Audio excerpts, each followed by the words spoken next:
आप ये मनाज़र देख सकते हैं।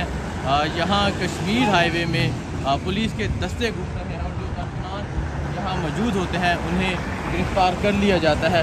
ये मनाज़र आप देख सकते हैं। इस तरफ ये देख सकते हैं कारकुनान की गिरफ़्तारी जारी है। इस टाइम मैं यहाँ कश्मीर हाईवे में मौजूद हूँ और ये मनाज़र आप देख सकते हैं।